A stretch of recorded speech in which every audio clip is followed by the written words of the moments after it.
Hello नमस्कार दोस्तों, कैसे हो आप सभी। Welcome back to the channel the law fact Hindi. आज का एक बहुत इंपॉर्टेंट क्वेश्चन लेके आया हूँ दोस्तों। सब्जेक्ट है labour law, LLB second year. Subject code है K4002। क्वेश्चन है दोस्तों, व्हाट इज स्ट्राइक, हड़ताल क्या है, और इसको डिटेल में समझेंगे। तो सबसे पहले देख लेते हैं कि हड़ताल क्या है, व्हाट इज स्ट्राइक।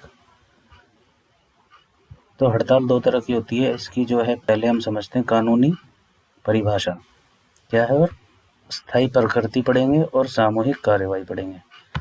तो व्हाट इज स्ट्राइक क्या है, सबसे पहले देखते हैं। जब किसी उद्योग के कर्मचारी मिलकर काम बंद करते हैं, मतलब कोई फैक्ट्री में काम करने वाले लोग उसे मिलकर काम बंद करते हैं, तो धारा 2 यानी क्यू और औद्योगिक विवाद अधिनियम 1947 के अंतर्गत आती है। इसमें पूर्ण कार्य रुकावट या जानबूझकर धीमा काम करना शामिल होता है।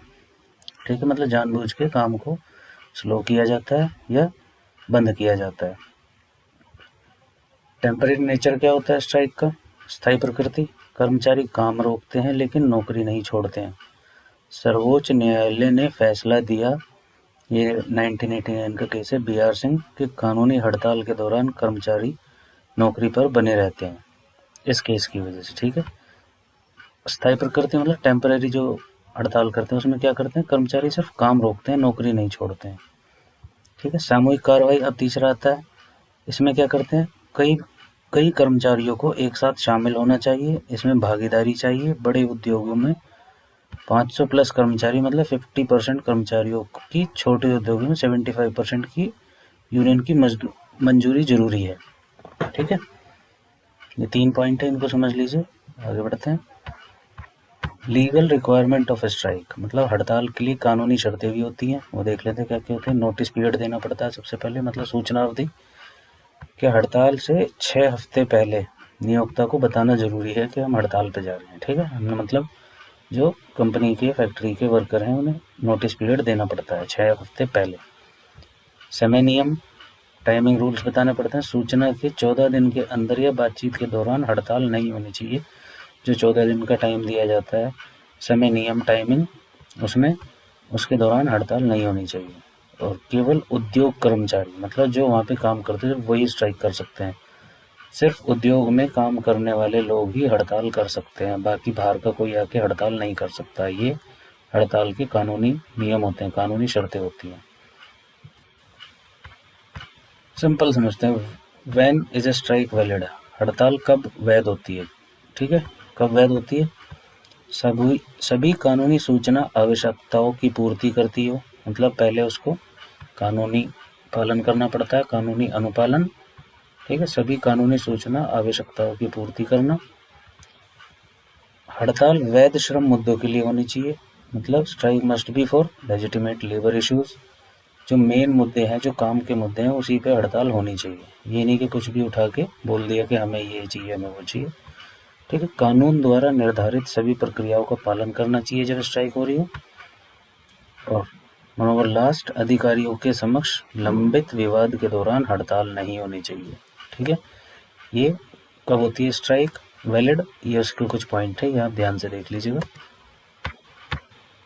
फिर क्या हड़ताल संवैधानिक अधिकार है, जो हड़ताल करते हैं लोग जैसे, तो क्या वो हमें आज्ञा देता है संविधान इसकी, या हमारा अधिकार है। तो देखते हैं, हड़ताल करना मौलिक संविधान अधिकार नहीं है। All India bank employees association बनाम NET का केस था, उसके हिसाब से there is no absolute constitution right to strike. ठीक, हड़ताल करना मौलिक संविधान अधिकार नहीं है।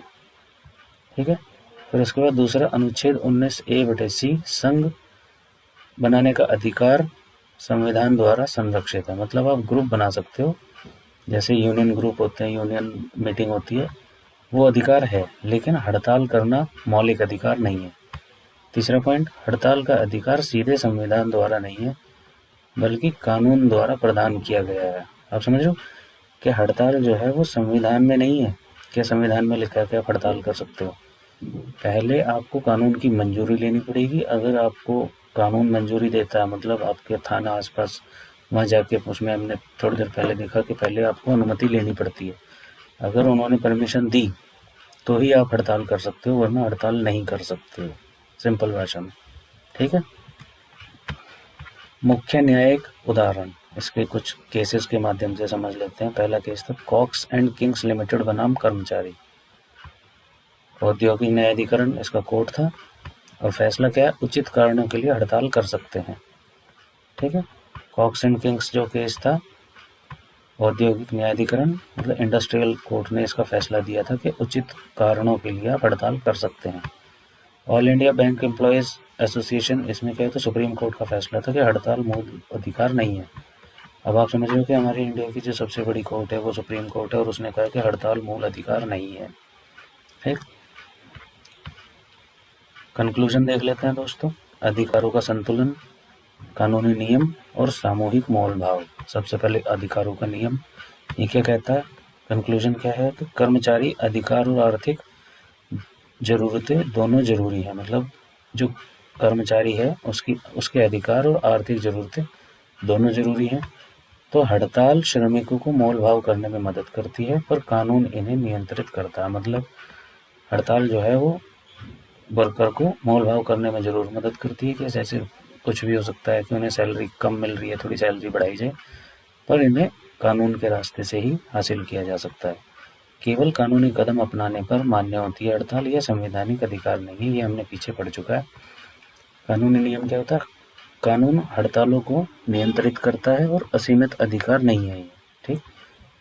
लास्ट एंड फाइनल पॉइंट कि सामूहिक मोल भाव होता है इससे, कानूनी सीमाओं के साथ श्रमिकों का महत्वपूर्ण साधन है, लेकिन ये उसका कोई ऐसा हथियार नहीं है कि उसे यूज़ करना ही करना है, उसके लिए उसको कानून से आज्ञा लेनी पड़ेगी।